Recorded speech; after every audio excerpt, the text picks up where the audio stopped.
Ya, terima kasih Pak Anto. Ya, yang saya hormati Bapak Menteri ATR Kepala BPN Agus Harimurti Yudhoyono, yang kami hormati Bapak Staf Khusus Agus Jovan Latokonsina, yang Ibu Staf Ahli, yang kami hormati Bapak Lambri selaku Kepala Biro Humas sebagai tuan rumah dari acara hari ini yang menginisiasi optimalisasi eksistensi Kementerian ATR BPN seluruh Indonesia. Mari kita beri aplaus dulu untuk Pak Lambri. Yang kami hormati di sini juga ada Bapak Tommy selaku tenaga ahli menteri. Kelihatan di layar ya Pak Tommy ya, ada di sebelah kanan saya. Lalu di sebelah kirinya Pak Tommy ada juga tenaga ahli menteri Ibu Diska Putri. Silakan. Kita ini sama-sama biasanya kalau untuk urusan humas dan komunikasi keroyokan gitu biasanya bersama. Di sini juga ada Bapak Anto ya, tentu sudah sangat dikenal sebagai Kabak ya, dan di sini ada tim humas. Luar biasa ini, sungguh suatu pagi yang bagi saya sangat membahagiakan. Kenapa? Karena kalau kita berbicara mengenai kementerian, bicara mengenai birokrasi, katanya itu cenderung, mohon maaf, agak lambat, monoton, statis gitu. Tetapi ketika masuk ke kementerian ATR BPN, ternyata ini ada kultur yang agak berbeda gitu. Oleh teman-teman Biro Humas, ternyata pergerakannya saya lihat berbeda gitu. Ya, dinamis. Ya, mungkin karena kepala bironya nih, jangan-jangan nih, Pak Lambri ya. Oh, luar biasa gitu. Nah, ternyata semangat ini sejalan dengan semangat yang diberikan oleh, ditunjukkan juga oleh Bapak Menteri kita, Pak AHY. Ya, silakan materi presentasi untuk ditampilkan.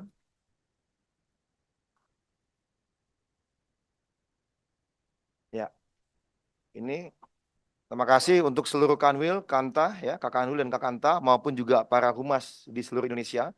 Sedikit materi presentasi saya untuk menajamkan saja dari yang sudah ada tadi, ada arahan Bapak Menteri, arahan staf khusus, lalu dari Pak Kepala Biro, dan ini bagaimana kita menjalankan secara detail untuk optimalisasi eksistensi ini gitu. Ya, next. Nah ini terima kasih untuk Pak Tommy selaku tenaga ahli Menteri. Beliau ini memiliki engine ya yang bisa merekam bagaimana percakapan di dunia maya itu. Percakapan dan pemberitaan di dunia maya. Jadi bukan hanya media sosial, tetapi juga berita-berita dari media online. Di sini terlihat betul perbandingan antara Kementerian ATR BPN sejak Bapak AHY dilantik sebagai Menteri ATR BPN di 21 Februari sampai dengan kemarin 17 April. Ini kita bisa lihat nih betapa betapa besarnya lingkaran dari Kementerian ATR BPN di sebelah kanan. Jadi kalau kita lihat ini grafiknya, ke kanan itu makin ke kanan berarti makin populer. Ya, kalau ke atas itu berarti makin disukai. Nah, di sini kita bisa lihat ke kanan itu dibandingkan dengan Kemenq. Kemenq ini kan yang selalu menjadi spotlight biasanya, ataupun Kemenlu karena hari ini kita bicara mengenai isu Iran, Israel dan berbagai isu-isu lainnya gitu. Dan juga Kemendak ya, karena kemarin biasanya kalau udah menjelang-menjelang Ramadan dan puasa itu Kemendak itu menjadi sorotan kan begitu, terkait dengan sembako, harga impor dan macam-macam. Tetapi bayangkan, di tengah spotlight itu semua, yang biasanya diterima oleh kementerian-kementerian lain, hari ini Kementerian ATR BPN memiliki popularitas yang jauh di atas. Bahkan Kemenq yang 60.000 misalnya kita bicara di sini. Kalau ATR BPN itu hampir 240.000. Jadi berapa? 4 kali lipat dibandingkan Kemenq. Padahal kita tahu Ibu Sri Mulyani ini hampir setiap hari menghiasi layar kaca dan menjadi spotlight pemberitaan. Tetapi hari ini Kementerian ATR BPN 4 kali lipat popularitasnya dibandingkan Kemenq. Bahkan jauh di atas Kemenlu, Kemenek, apalagi kementerian-kementerian lain. Mari kita aplaus dulu buat Pak Lambri ya dan juga teman-teman semua humas yang luar biasa. Termasuk tentunya teman-teman Kanwil dan Kakanta yang kami cermati sebenarnya sudah lumayan banyak juga nih yang rajin memposting. Meskipun masih terbatas biasanya di Instagram. Meskipun masih kadang-kadang kata kok kami lihat ada yang rilis hari ini baru dimuat 6 hari kemudian kan begitu ya. Tetapi setidaknya masih dimuat lah gitu. Nah, kemudian kita juga lihat bagaimana besarnya ini eh, bolanya Kementerian ATR BPN ini ya naik ke atas favorability ya kan yaitu disukai. Bagaimana yang tadi disampaikan oleh Pak Menko ingin dikenal oleh publik, tetapi kita juga ingin dikenal baik oleh publik. Jadi di sini kita melihat kombinasi yang luar biasa modal dasar bagi ATR BPN, bagaimana popularitas meningkat drastis satu. Yang kedua, tetapi juga favorability juga meningkat drastis. Dan termasuk yang tertinggi gini. Kita bisa lihat ini tinggi sekali dan besar sekali. Ya. Nah, ini menjadi modal penting bagaimana sehingga engine humas selanjutnya bisa menjadi lebih optimal yang seperti disampaikan oleh Pak Menteri tadi. Bagaimana kita bisa lakukan sinergi, kita kolaborasi dan bergerak bersama ya dari pusat sampai ke Kanwil dan ke Kanta. Ya, next. Nah, ini kerangka kerja sederhana yang kami coba rangkum dari yang sudah disampaikan oleh Pak Lampri tadi ya, Pak, dalam satu slide. Bagaimana kita punya potensi, ada yang namanya kanwil, ada namanya kanta, ada namanya karyawan. Kanwil 33, kanta 479, karyawan ada 33.217. Nah, bagaimana kalau setiap kanwil kanta yang memiliki akun itu kemudian mengikuti, menyukai dan juga memberikan komentar di akun-akun Kementerian ATR BPN, akun-akun media sosial ATR BPN maupun juga simbol ATR BP, Kementerian ATR BPN yaitu Bapak Menteri Agus Harimurti Yudhoyono gitu. Betapa banyak dan besarnya potensi itu. Jadi kalau kita merasa kita ini mengaku cinta dan bangga dengan Kementerian ATR BPN yang ya bagaimana? Kita kan mencari nafkah di sini. Ya kan? Bapak Ibu mencari nafkah di sini mendapatkan rezeki dari Kementerian ATR BPN. Mengapa untuk mengikuti akun-akun ATR BPN saja berat kan begitu? Tentunya itu sangat mudah hanya mengikuti. Kan ini bukan mengikuti akun-akun mohon maaf ya yang dilarang kan begitu. Ya kan? Nah, ini tentunya sangat mudah ya. Minta tolong ayo kita ikuti dan jangan lupa setiap hari setiap kali ada postingan kita sukai saja. Kan begitu, sederhana kok. Ini adalah bagian dari bagaimana kita merasa menjadi bagian penting dari Kementerian ATR BPN, bagaimana kita merasa memiliki. Lalu tadi disampaikan oleh Pak Lambri ya, itu kan yang strategi plus satu. Ada strategi tiganya. Satu media massa, dua media sosial, tiga grup WA. Nah ini saya tidak akan masuk ini, saya akan langsung ke detail lanjutnya. Ya, satu adalah program satu satuan kerja satu media massa. Jadi satu satuan kerja disampaikan oleh Pak Menteri, ayo kita bekerja sama dengan satu media massa. Karena kalau misalnya kita kelola satu media massa yang tetap itu akan lebih mudah nanti dibandingkan kita berganti-ganti. Tapi ini pilihan kepada masing-masing satker. Maunya seperti apa pola terbaiknya. Silakan next. Nah, langkahnya apa? Setiap harinya akan ada syarat pers resmi Kementerian ATR BPN dari pusat yang dikirimkan ke Kanwil dan ke Kanta. Ya ini suara jelas ya. Suara terdengar jelas ya. Ya, kalau misalnya dianggap jelas boleh angkat jempol, tangan ke atas. Takutnya internetnya tidak stabil jadi tidak terdengar. Coba kita cek. Ada nggak yang angkat tangan nih? Nggak ada yang angkat tangan nih? Udah di layar, di layar, layar. Gelir, gelir. Langgat. Bisa dengar suara? Bisa? Bisa ya? Oke, makasih. Jadi pertama ada siaran pers. Nah, nanti dari siaran pers ini yang dikirim ke Kanwil dan Kanta, itu wajib mengirimkan ke media massa di daerahnya masing-masing. Setiap hari harapannya minimal ada satu media massa yang memuat berita ini. Minimal media massa online. Jadi kita tidak membatasi gitu, harus media massa yang mana, harus minimal 10, tidak, hanya satu. Cukup satu saja seperti yang disampaikan oleh Pak Menteri. Tapi kalau Kak Kanwil merasa, saya bisa tiga nih setiap hari, ya boleh. Dan ini kan akan kami laporkan semua ya, Pak Lambri ya. Kita akan laporkan semua ini langsung kepada Pak Sekjen dan kepada Pak Menteri. Karena tadi Pak Menteri sampaikan, ada evaluasi. Ya kan, tolong dilaporkan. Karena beliau juga ingin lihat bagaimana ini Kak Kanwil mana yang sangat semangat dalam memberikan informasi kepada publik gitu. Termasuk Kakanta gitu. Nah, ini setiap hari minimal satu. Lalu kemudian yang tingkat Kanwil itu media massa jaringan online nasional. Online jaringan nasional atau media kaliber lokal.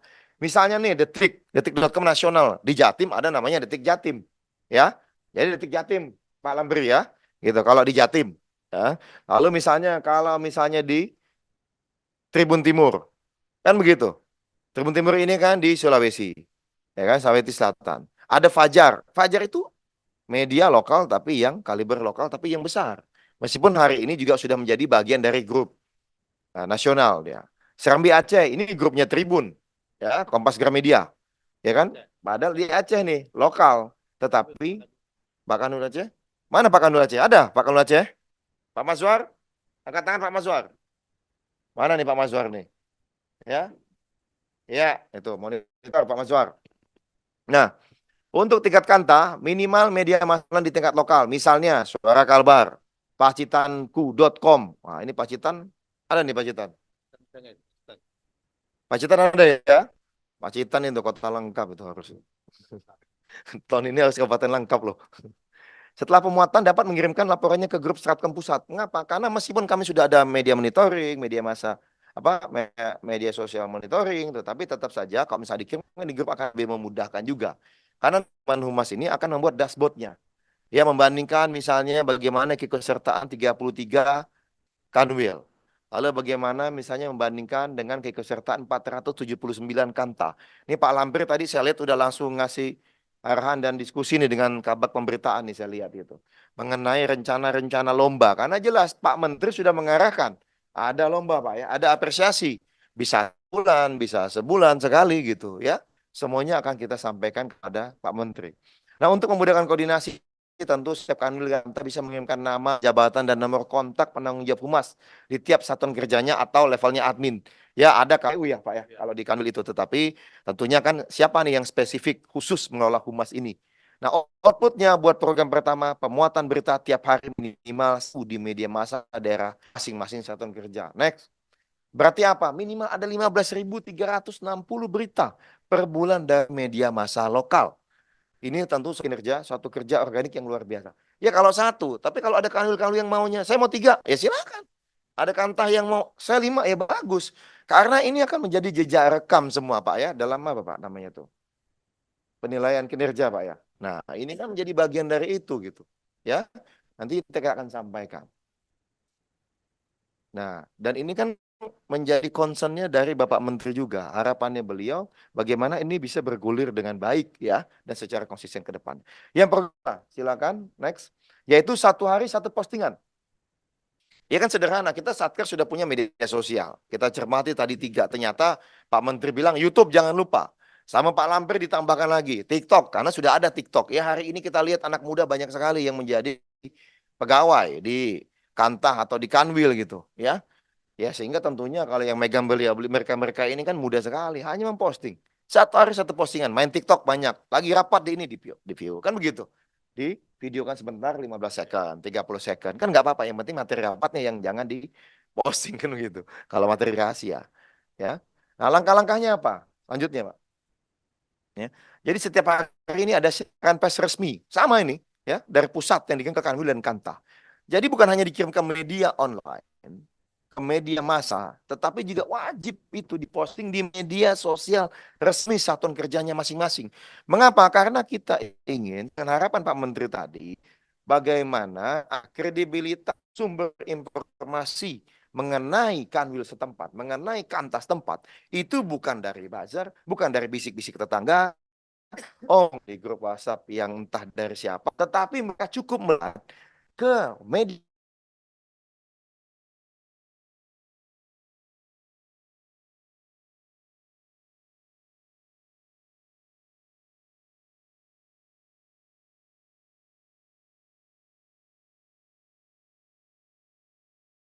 sehingga masyarakat tadi setiap kali ingin mendapatkan informasi mengenai ATR BPN larinya ke media sosial dari ATR BPN sendiri, bukan malah nanti ada dagelan.com misalnya, apa dagelanku atau apa kan netizenku atau apa gitu ya, postingan akun-akun Instagram gitu, tapi justru dari saluran resmi gitu. Ini yang kita harapkan.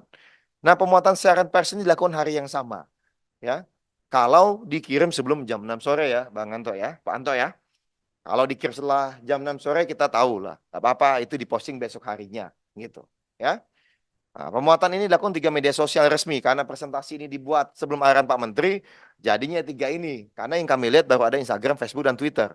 Tetapi karena ada arahan baru dari Pak Menteri, kita tambahkan di poin kelima, yaitu setiap satuan kerja wajib memiliki akun media sosial resmi di Instagram, Facebook, Twitter, dan YouTube. YouTube ini kan kita nggak perlu juga ngobrol panjang-panjang, kan ada YouTube Short, 1 menit bisa, ya kan? Materi serupa bisa digunakan untuk di TikTok. Nanti teman-teman humas rencananya juga akan ada keliling-keliling ya Pak Lambri ya. Ada pelatihan by Zoom, ada juga nanti akan keliling-keliling ke beberapa kanwil, bisa memberikan pelatihan secara langsung seperti apa baiknya ya Pak Anto ya. Itu. Nah nanti setelah pemuatan di masing-masing media sosial, tolong setiap satuan kerja juga pantau komentar-komentar yang muncul. Ini menjadi penting karena tadi seperti disampaikan oleh Pak Menteri, media sosial kita itu adalah rumah kita. Media sosialnya katakanlah tadi kanwil yang terbesar tadi mana? Kalimantan Selatan Pak ya, yang tertinggi tadi. Ya kan? Itu kan rumahnya Kanwil Kalimantan Selatan. Sama aja Bapak punya kantor. Kantor ada pekarangan. Tato ada yang lempar sampah ke rumah Bapak, ke depan. sembarangan ke halaman kita. Memangnya sampahnya kita biar atau kita buang? Kita bersihkan kan? Iya, kita bersihkan. Itu juga maksudnya kalau ada netizen yang nyampah misalnya di akun kita, di akun resminya Kementerian ATR BPN, baik di pusat, di Kanwil, di Kanta, tolong dibantu, dijelaskan. Sederhana tadi seperti kata Pak Menteri. Jika ada kritik, respon dengan baik. Jika ada pertanyaan, jawab dengan baik. Jelaskan yang sebenarnya seperti apa. Ya. Lalu jika ada fitnah atau hoax, jelaskan yang sebenarnya. Jadi tidak perlu marah-marah emosi, tapi cukup kasih tahu, ini loh sebenarnya. Faktanya ini, datanya ini. Ya, jadi tadi tolong mari kita jaga selain tadi aktif di media sosial resmi tadi, mari kita jaga betul pekarangan rumah kita agar tetap bersih.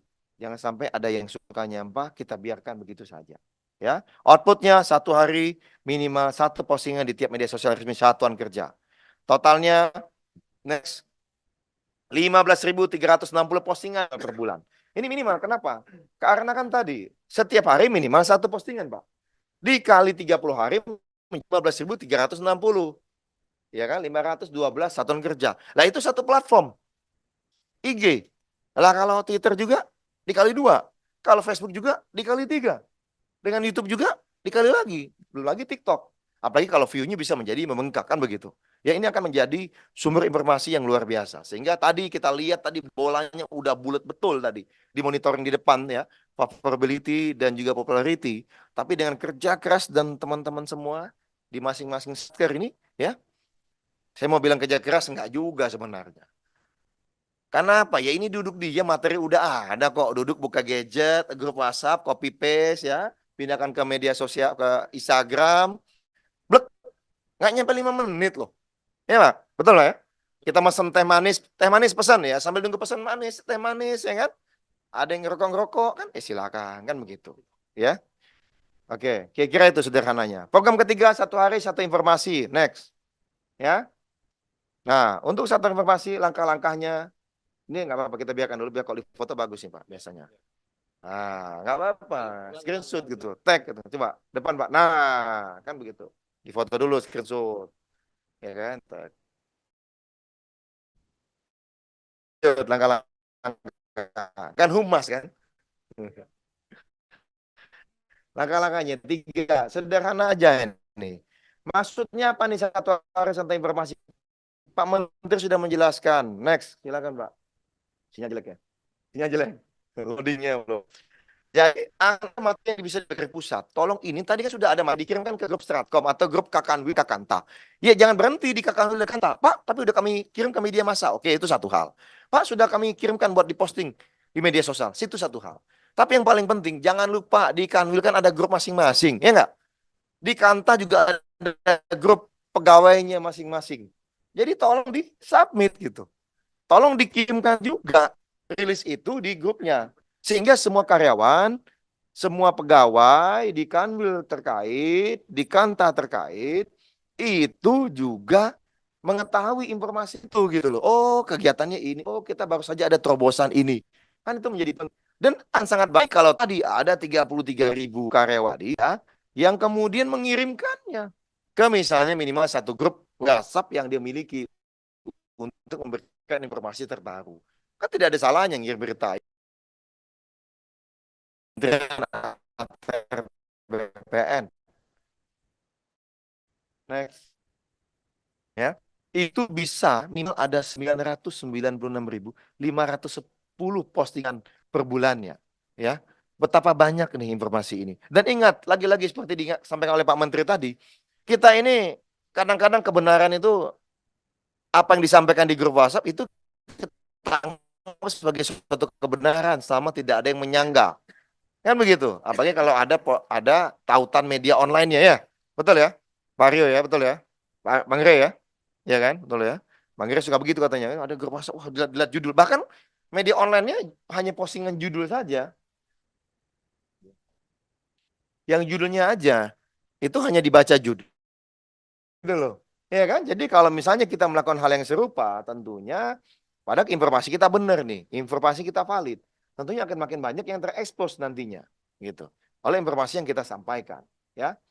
Nggak apa-apa, ini kita wajah aja, Bang. Gak apa-apa. Kalau misalnya itu jelek, sinyalnya kita wajah aja nggak apa-apa. Kita udah mau kita sudahin kok sebentar lagi.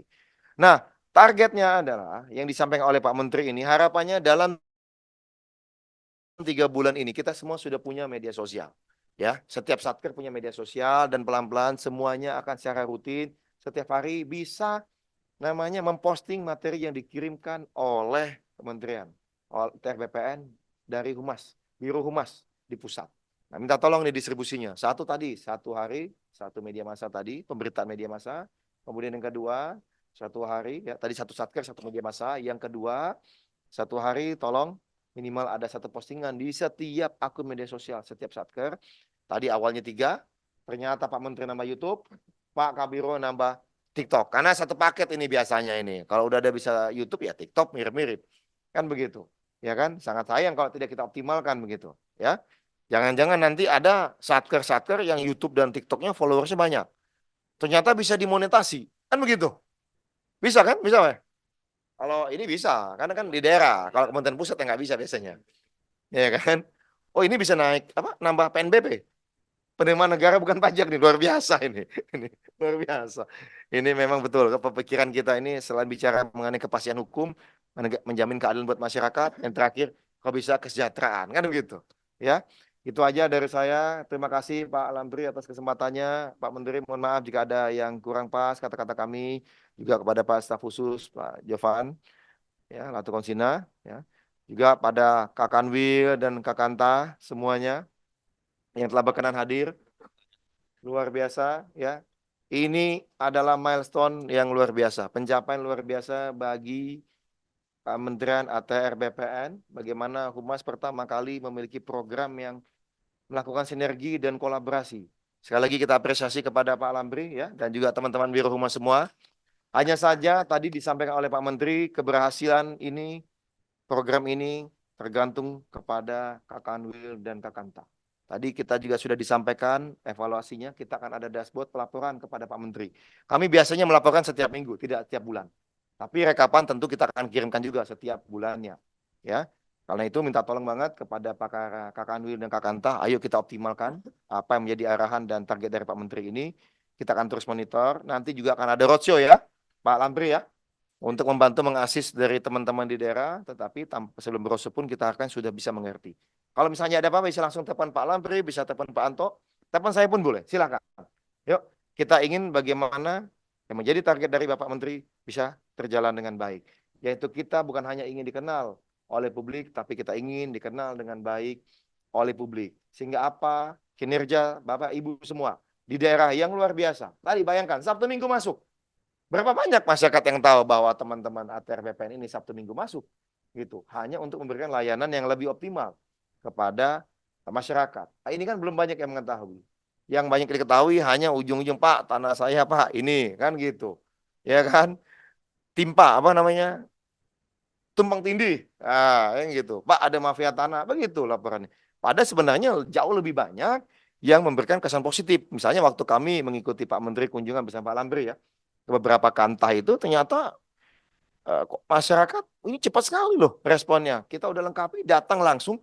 Tadi kata kuncinya, datang langsung. Tidak melalui pihak lain, datang langsung. Cepat sekali diproses gitu. Tidak tanpa kuasa. Ya, dan semua sesuai dengan apa yang disampaikan di media sosial. Oh, ini harganya segini, oh ini tanpa biaya, oh ini semua sama. Jadi ini yang harus kita optimalkan. Dan Bapak Ibu kawan Kakan Wil Kakanta menjadi salah satu kunci besar untuk kesuksesan ini agar masyarakat makin memiliki impresi dan persepsi positif untuk Kementerian ATR dan BPN.